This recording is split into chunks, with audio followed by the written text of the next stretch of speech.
ഏകാന്തം മൂലം ഓരോ മണിക്കൂറിലും 100 പേർ മരണപ്പെടുന്നു.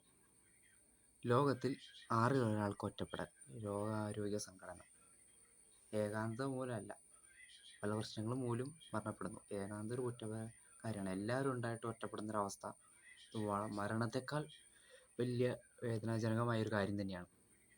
ഇനിയിപ്പോൾ ഒറ്റപ്പെടൽ എന്ന് വെച്ച് കഴിഞ്ഞാൽ ഒരു വിധത്തിൽ പറഞ്ഞാൽ അതൊക്കെയാണ് നല്ലതെന്ന് ഞാൻ പറയും. കാരണം നമ്മളെപ്പോഴും താഴ്ത്തി കെട്ടാൻ എടുക്കുന്ന വ്യക്തികൾ, നമ്മൾ ഉപയോഗിക്കപ്പെടുന്നവർ, നമ്മുടെ പരാജയം ആഗ്രഹിക്കുന്നവർ, അതുപോലെ അതായത് നമ്മൾ അകലെയുള്ള ഒരാളായിരിക്കില്ല, തൊട്ടടുത്ത് നമ്മുടെ കൂടെ ചേർന്നിരിക്കുന്നവരായിരിക്കും നമ്മൾ ഒറ്റപ്പെടുന്നത്, വേദനിപ്പിക്കുന്നത്.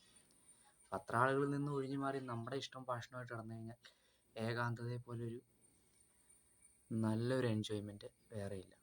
എന്ന് വെച്ച് മദ്യപിക്കാനോ സിഗരറ്റ് വലിക്കാനോ ഒന്നും ചെയ്തേക്കരുത്. ലഹരി പദാർത്ഥങ്ങൾ ഉപയോഗിക്കരുത്. അതൊക്കെ നശിച്ചു പോയുള്ളൂ. നമ്മളുടെ പാഷൻ, അതായത് വർക്കൗട്ട്, യാത്ര, നമ്മുടെ എന്തെങ്കിലും യൂട്യൂബ് ഇൻഫ്ലുവൻസേഴ്സ് എന്തെങ്കിലും വീഡിയോ ചെയ്യുക, റീൽസ് ചെയ്യുക, അതുപോലെയുള്ള കാര്യങ്ങൾ ആക്റ്റീവാக ഹെൽത്ത് നോക്കുക. ഇങ്ങനെയൊക്കെ ചെയ്താൽ ഏകാന്തത സൂപ്പർ തന്നെയാണ്.